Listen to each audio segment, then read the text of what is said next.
أهلا بكم مشاهدينا الكرام. بعد شهور من الجفاف وغياب الأمطار وارتفاع درجات الحرارة لمستويات قياسية، تساقطت الثلوج الكثيفة في أجزاء واسعة من شمال إسبانيا يوم الجمعة الماضي.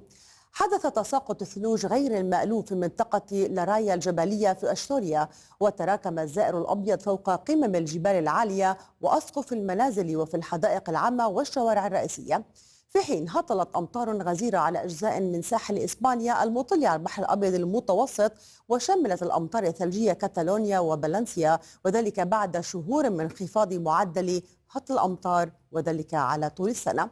تأتي هذه الأجواء المتقلبة في ظل تعرض إسبانيا لموجة حر مبكرة شهدتها البلاد الشهر الماضي بشكل استثنائي، وهو أمر أقلق السلطات في هذا البلد الذي يعتبر في مقدمة الدول التي تعاني من ظاهرة الاحتباس الحراري في أوروبا.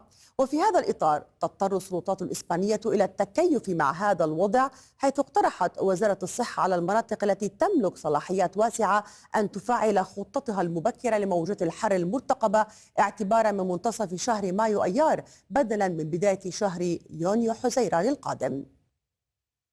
منذ بداية هذا العام سجلت إسبانيا 11 يوما أعلى حرارة من المعتاد مقارنة بمعدلات العام الماضي.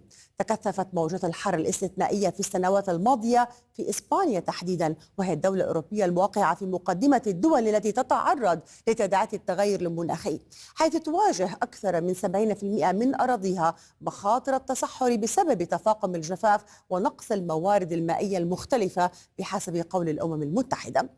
نتحرك إلى أجواء أفريقيا، حيث الأجواء مشمسة ودافئة مشاهدينا على السواحل الشمالية الشرقية من القارة، نتيجة عبور تيارات هوائية حارة قادمة من شرقي منطقة حوض البحر الأبيض المتوسط، تعمل على ارتفاع درجات الحرارة تدريجيا لتصل العظمى غدا في القاهرة إلى 38 مئوية، هذا وترتفع جنوبا في الخرطوم إلى 43 مئوية ومع سطوع للشمس.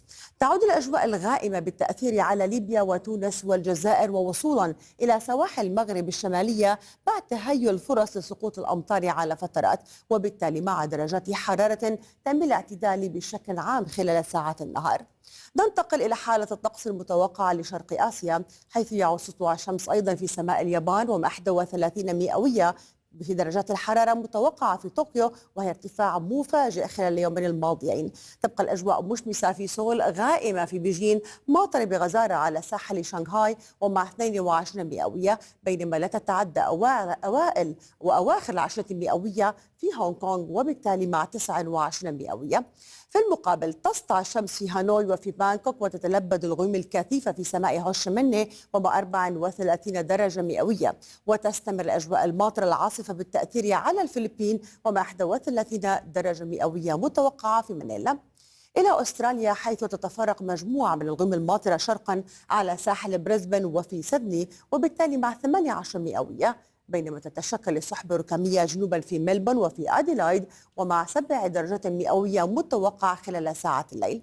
عدا ذلك الأجواء غائمة جزئيا إلى مشمسة على طول السواحل الجنوبية الغربية وصولا إلى ألباني وبيرث ومع 25 مئوية متوقعة خلال ساعات النهار. كان هذا ما لدينا، إلى اللقاء.